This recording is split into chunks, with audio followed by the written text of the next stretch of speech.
राजस्थान के चुनावी समर में हम आप पहुंचे हैं सिवाना और सिवाना में इस बार कई प्रकार के समीकरण बन रहे हैं, बिगड़ रहे हैं। कांग्रेस पार्टी ने अपना प्रत्याशी कर्नल मानवेंद्र सिंह को बनाया है।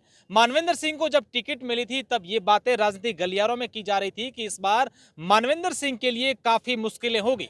लेकिन अगर वर्तमान की बात करें तो मानवेंद्र सिंह का ग्राफ लगातार बढ़ता जा रहा है और सामने वाले जो लोग हैं वो लगातार इन कोशिशों में हैं कि कैसे हम लोग जो है अपनी तैयारियां और तेज करें। हमारे साथ कर्नल मानवेंद्र सिंह हैं, इनसे जानते हैं कि किस तरीके से लगातार चुनावी सफर कर रहे हैं। सर, कभी पादरू, कभी सिक्कों में तोला जा रहा है, कभी लोग लगातार आपके समर्थन में आगे आ रहे हैं, कई लोग जुड़ रहे हैं, क्या लग रहा है सर? धन्यवाद धन्यवाद धन्यवाद। नहीं, सुधार तो है। उम्मीद थी नहीं यहाँ से चुनाव लड़ूंगा। मैंने तो मुझे बोला था चुनाव लड़ने के लिए, तो आवेदन मैंने जैसलमेर से भरा था, जैसे आपको ज्ञात है। और कुछ परिस्थिति ऐसी हुई कि मुझे बोला कि आप सिवाना से लड़ें। और एरिया तो परिचित है, क्योंकि अपने लोकसभा क्षेत्र का रहा है। और हमेशा मेरे गांव के नज़दीक भी है, तो एरिया तो परिचित था। राजनीतिक दृष्टि से या विधानसभा की दृष्टि से मैंने सोचा नहीं था। टिकट साहब जब मिली थी, घोषणा हुई थी कर्नल मानवेंद्र सिंह के नाम की, तब काफी यहाँ ये बातें थी राजनीतिक गलियारों में कि मानवेंद्र सिंह को पिछली बार जो वहां भेज दिया और इस बार यहाँ। राजनीतिक रूप से मानवेंद्र सिंह के लिए सही फैसला नहीं है, लेकिन अब समीकरण कुछ अच्छे बन रहे हैं। देखिए, फैसला अगर आप पूछ रहे हैं, तो हकीकत में मैंने निर्णय जो अंतिम बैठक हुई थी उसके पहले मेरे से पूछा गया था। और मैंने जो पर्यवेक्षक थे या जो प्रभारी, जिनको भी जैसे भी आप माने, उन्होंने पूछा था कि आज बैठक है और आपका क्या फैसला है। तो मैंने कहा कि फैसला मैं राहुल गांधी जी पर छोड़ता हूँ, क्योंकि उनके कारण मैं कांग्रेस पार्टी में हूँ और मुझे उनके निर्णय पर विश्वास है। और जैसे वो निर्णय करें, मैं मुझे स्वीकार है। टिकट फैसले सब कुछ हो गया, अब किसको चुनौती मानते हैं कर्नल मानवेंद्र सिंह यहाँ सिवाना में? मैं चुनौती मानता हूँ सही पोलिंग हो, शांति से पोलिंग हो और बिना कोई लोभ से पोलिंग हो। सबसे बड़ी चुनौती वही है। आप ही के पार्टी के एक नेता बागी हो गए, अशोक गहलोत के सबसे खास लोगों में से एक माने जाते हैं। हाँ, दुर्भाग्य की बात है, वो काफ़ी समय से यहाँ प्रयास कर रहे थे और मुझे पहले मिले भी थे कि वो यहाँ से प्रयास कर रहे हैं, और मैंने तो प्रयास करा ही नहीं था।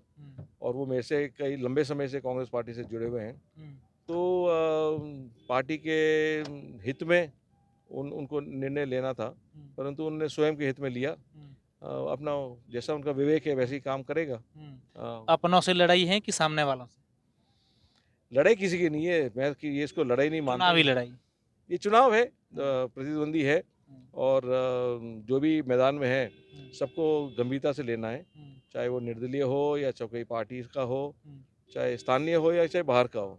सबको गंभीरता से लेना है, सबको आदर सम्मान से लेना है। ये बातें की जा रही है कि मानवेंद्र सिंह जो तमाम चुनावी समीकरण है उन तमाम समीकरणों को साध रहे हैं, चाहे किसी को नाराज है उनको मनाने की बात करो या फिर कई संत महात्माओं से बैठकों की बात करो, मीटिंगों की बात करो, हर वर्ग है उसको साध रहे हैं।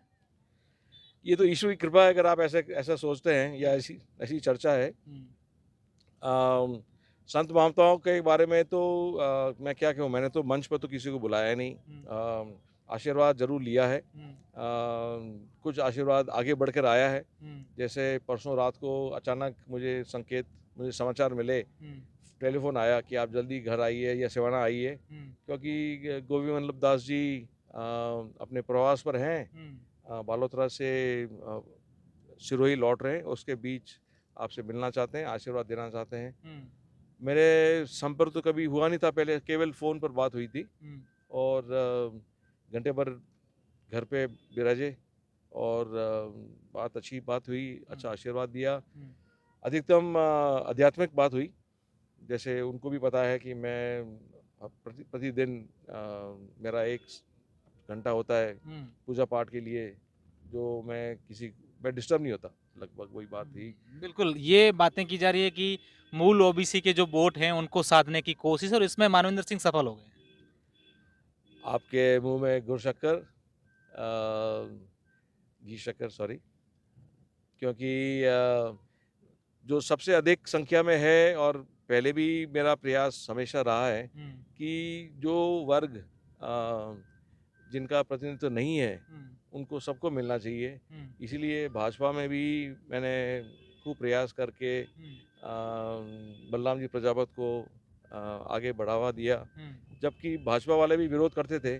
जो सामान्य स्थिति थी उस समय भाजपा की सोच थी, और कई दिग्गजों ने मेरा विरोध करा था उस प्रयास का। परंतु मुझे लगता है कि मैंने सही करा, और जिसको पहले कभी मौका नहीं मिला सबको मिलना चाहिए, चाहे मूल ओबीसी हो, चाहे एससी एसटी हो, चाहे किसी एरिया में सामान्य वर्ग हो, स्वर्ण वर्ग हो, सबको मिलना जो जिसको मौका नहीं मिलता उनको मौका मिलना चाहिए।